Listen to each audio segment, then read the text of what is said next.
the concept self-induction and or we have to call it as self-inductance.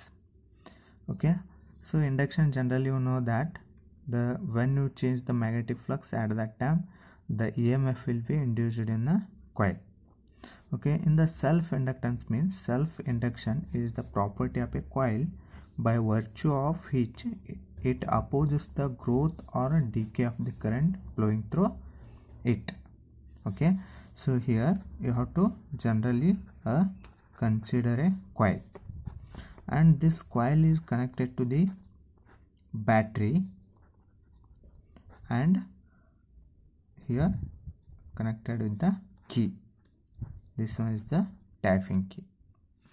So when this coil is connected with the battery terminal with the key, tapping key K.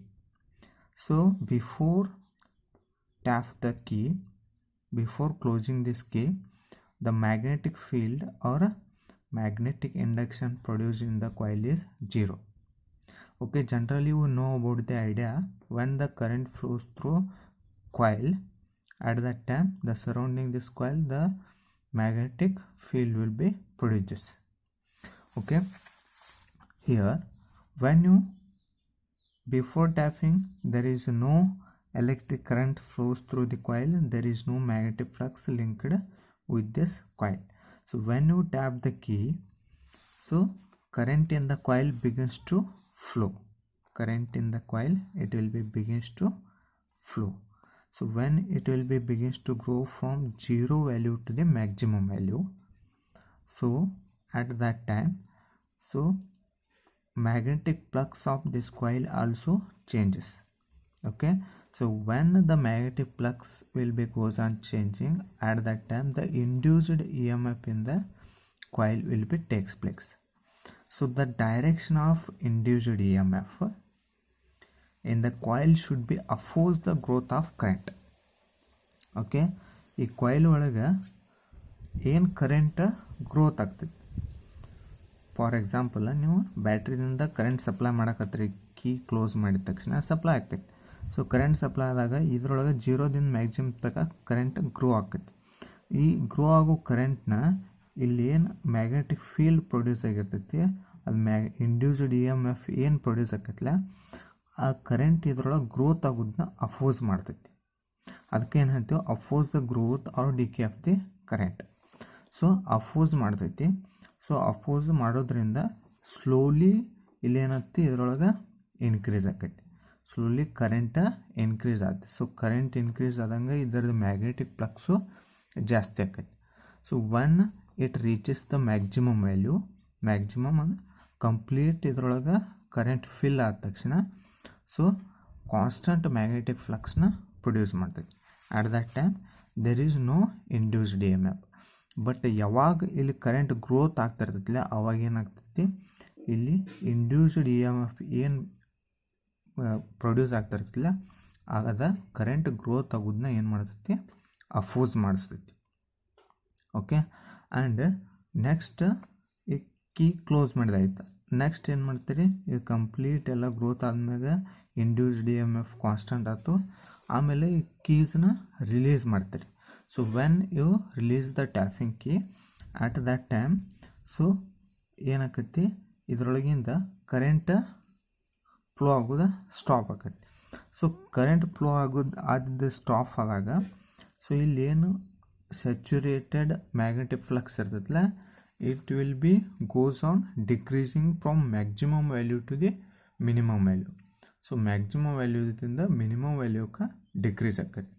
So ಅವಾಗ decrease ಆಗೋತ್ನಾಗು ಇಲ್ಲಿ magnetic flux change ಆಗ್ತಿರ್ತೈತಿ. Magnetic flux change ಆಗತ್ತೈತಿ ಅಂದ್ರೆ ಅಲ್ಲಿ ಏನಾಗತೈತಿ, induced EMF induce ಆಗತೈತಿ ಅನ್ನೋ.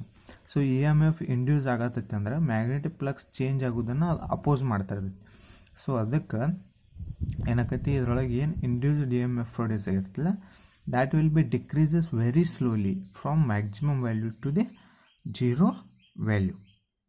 Okay, so ಇದು ಏನು ಜನರಲಿ ಈ ಲಾ ಇಷ್ಟ ಹೇಳ್ದೈತಿ, ನೀವು ಯಾವಾಗ ಒಂದು ಕಾಯಿಲ್ದಾಗ ಕರೆಂಟ್ನ ಫ್ಲೋ ಮಾಡ್ತೀರಿ ಅವಾಗ ಅದ್ರ ಸರೌಂಡಿಂಗ್ ಏನಾಕೈತಿ, ಮ್ಯಾಗ್ನೆಟಿಕ್ ಫ್ಲಕ್ಸ್ ಪ್ರೊಡ್ಯೂಸ್ ಆಕೈತಿ. ಅಂದರೆ ಆ ಮ್ಯಾಗ್ನೆಟಿಕ್ ಫ್ಲಕ್ಸ್ ಪ್ರೊಡ್ಯೂಸ್ ಆಗೋದ್ರಿಂದ, ಮ್ಯಾಗ್ನೆಟಿಕ್ ಫ್ಲಕ್ಸ್ ಚೇಂಜ್ ಆಗೋದ್ರಿಂದ induced E M F produce ಆಕೈತಿ. ಆ ಇಂಡ್ಯೂಸ್ಡ್ ಇ ಎಮ್ ಎಫ್ ಏನಿರ್ತೈತಿಲ್ಲ, that direction will be oppose the flow of current. ಇಲ್ಲಿ ಕರೆಂಟ್ ಏನು ಫ್ಲೋ ಆಗ್ತಿರ್ತೈತಿಲ್ಲ ಅದನ್ನು ಅಪೋಸ್ ಮಾಡ್ತೈತಿ. ಅಪೋಸ್ ಮಾಡೋದ್ರಿಂದ ಇದ್ರೊಳಗೆ ಸ್ಲೋ ಆಗಿ ಕರೆಂಟ್ ಗ್ರೋತ್ ಆಕೈತಿ, ಮತ್ತು ನೀವು ಆಫ್ ಮಾಡಿದ ತಕ್ಷಣ ಸ್ಲೋ ಆಗಿ ಕರೆಂಟ್ ಡಿಕ್ರೀಸ್ ಆಕೈತಿ, ಅಂದ್ರೆ ಡಿಕೆ ಆಕೈತಿ. ಸೊ ಅದಕ್ಕೆ ಏನಂದ್ರೆ self induction is a property of coil virtue of which it opposes the growth or decay of the current flowing through it. Okay, it opposes the growth or decay of the current flowing through it ಅಂತ ಹೇಳ್ತೀವಿ. Okay, this is the concept of the self inductance. And next you have to discuss about the coefficient of self inductance. So what mean by coefficient of self inductance? When a current flows through a coil, magnetic flux linked with the coil increases directly proportional to the strength of the current. Okay, so ಯಾವಾಗ ಈ ಕಾಯಿಲ್ದಾಗ current flow ಆಕೈತೆ ನೋಡ್ರಿ, so current flow ಆದಾಗ ಇದ್ರೊಳಗೆ ಏನಂತ magnetic flux linked with the coil, ಇಲ್ಲಿ ಏನು magnetic flux ಇದಕ್ಕೆ ಲಿಂಕ್ ಆಗಿರ್ತೈತಲ್ಲ that is also increases. So ಹೆಂಗೆ ಕರೆಂಟ್ ಜಾಸ್ತಿ ಆಗ್ತೈತಿಲ್ಲ ಹಂಗೆ ಮ್ಯಾಗ್ನೆಟಿಕ್ ಫ್ಲಕ್ಸು ಜಾಸ್ತಿ ಆಕೈತಿ. ಸೊ ಅದಕ್ಕೆ the current is directly proportional to the magnetic flux of the strength of the current ಅಂತ ಹೇಳ್ತೀವಿ. So the magnetic flux you have to take it as φB is directly proportional to I ಅಂತ ಹೇಳ್ತೀವಿ. So here right in here φB is directly proportional to I, or φB equal to L into I. φB equal to L into I. L is the here proportionality constant. So that proportionality constant is nothing but a coefficient of self inductance. The L is a coefficient of self inductance. So the value of the self inductance depends on the, so either may depend on the number of turns, Elias number of turns davu, matta area of cross section. ಈ wire area of cross section ಎಷ್ಟು ಇರ್ತೈತಿಲ್ಲ ಅದ್ರ ಮ್ಯಾಗ self inductance different ಇರ್ತೈತಿ. If I equal to 1 current 1 ಇತ್ತಂದ್ರೆ ಅವಾಗ ಇದು 1 into L is L. So ಅವಾಗ magnetic flux is equal to the self inductance ಆಕೈತಿ.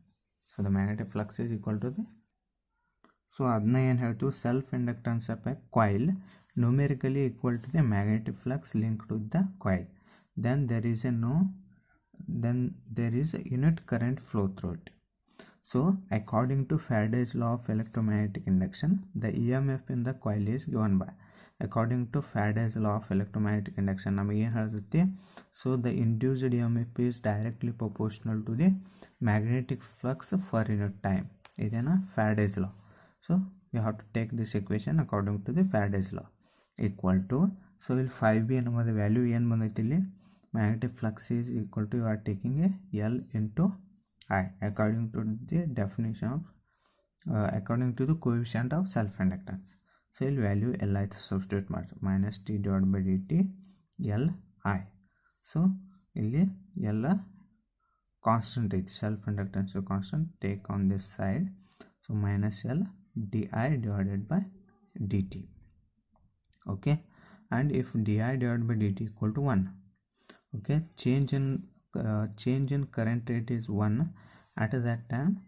So L is equal to the induced EMF ಅಂತ ಹೇಳ್ತೀವಿ. Self inductance is equal to the induced EMF ಆಕೈತಿ. Okay, so ಈ term 1 ಆತಂದ್ರೆ so E equal to L ಆಯ್ತು. So thus self inductance of a coil numerically equal to the EMF induced in the coil. So due to unit rate of change of current in it, SI unit of this self inductance is Henry. So ಯಾವಾಗ L equal to 1 Henry ಇರ್ತೈತಿ ಅಂದರೆ self inductance is 1 Henry ಇರ್ತೈತಿ at that time. So induced EMF also 1 volt ಇರ್ತೈತಿ and change of current rate in the change of current you have to take it as 1 ampere per second ಅಂತ ಹೇಳಿ ತಗೋತೀವಿ. Okay, this is all about the coefficient of self inductance and self inductance of coil ಅಂತ ಹೇಳ್ಬೋದು. Okay, the very simple concept it is. Okay.